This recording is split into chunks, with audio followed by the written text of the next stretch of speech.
Presidente Ferdinand Bongbong Marcos Jr. nangunay sa pagpanghatag og ayuda sa Leyte, samtang First Lady Lisa Araneta Marcos mitambong sa free medical activities. Ano ang live report ni Nico Sereno nga nanukad dito sa Tacloban City. Nick.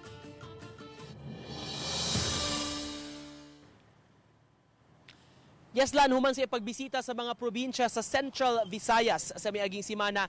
Dinisab sa Eastern Visayas mirumbo si Presidente Ferdinand Bongbong Marcos aron muapod-apod sa ayuda gikan sa gobyerno.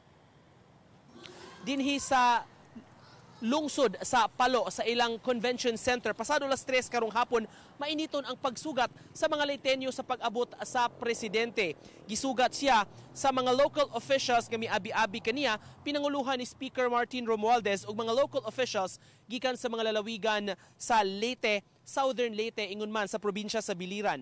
Nangunay si Presidente Marcos sa pag-apod-apod sa ayuda sa gobyerno alang ni atong labing naapektuhan sa El Nino phenomenon sa mga farmers, mga fisher folks ug sa ilang mga pamilya. Kapin sa 700 ka mga beneficiaries ang nakadawat og tag 10,000 pesos gikan sa gobyerno. Samtang lain-laing organisasyon usab ang giapuran og lain-lain nga mga hinabang gikan gihapon sa mga ahensya sa kagamahanan sama ni mga tractor ug ubang mga kagamitan sa pagpananom o kining mga bangka ug mga gamit sa pagpangisda.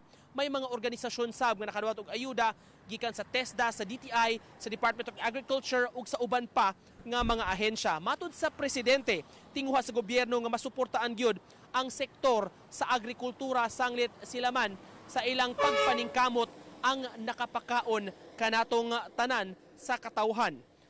Nagpasalamat sab ang mga Leyteño sa suporta sa administrasyon ngadto sa pagbubo og mga proyekto dinhi sa makonsidera nga home province sa presidente dinhi sa lalawigan sa Leyte matod ni Leyte Governor Carlos Jericho Icot Pitilla.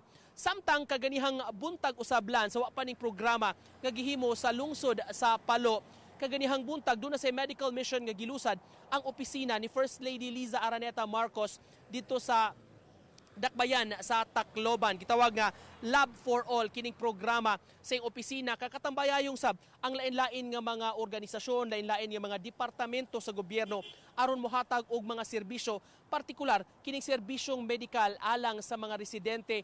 Libre ni siya og dunay mga check-up, mga tambal o inuman libre nga mga laboratory o mga diagnostics nga gihimo alang kanila gawas pa sa lain-lain nga mga programa o mga serbisyo nga gitanyag sab sa lain-lain nga mga ahensya sa gobyerno. Matud sa First Lady, pamaagi sab kini sa pagpaduol gyud sa gobyerno ngadto sa katawhan. Subay sa iyang pagpasalamat sa padayong suporta sa mga tao ngadto sa administrasyon ni Presidente Marcos. Kaganihang buntag sablan human atong kalihukan sa Tacloban City ang presidente sa wa pa siya mulahos dinhi sa lungsod sa Palo ingon man sa Tacloban miadto sab ni siya sa Calbayog City sa probinsya sa Samar aron sa apod-apod gihapon ni atong ayuda assistance alang sa mga farmers, fisher folks ug sa ilang mga pamilya. Parehong 10,000 pesos gihapon ang gihatag dito sa Calbayog sa mga apektado nining El Nino phenomenon ug misaad ang presidente sa padayong suporta sa gobyerno sa ilang sektor. Atong paminawon karon higayuna ang tipik sa pamahayag sa mga opisyales dinhi sa probinsya ingon man sa speech mismo tipik sa pamahayag sa presidente. Kaya naman sa okasyon ito, minabuti ng inyong pamahalaan na bibisita sa inyo upang magbigay ng suporta na nakabang kayo muli sa para sa inyong kabuhayan. So, Mr. President, maraming salamat sa pagbisita muli sa amin. Maraming salamat sa mga tulong na binibigay nyo. At higit sa lahat, maraming salamat.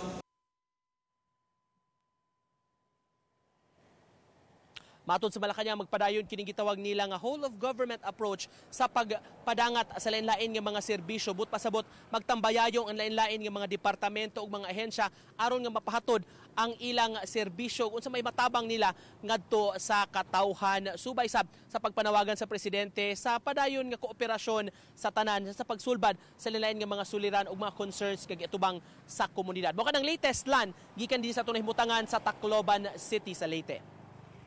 Okay, daghang salamat, Nico Sereno.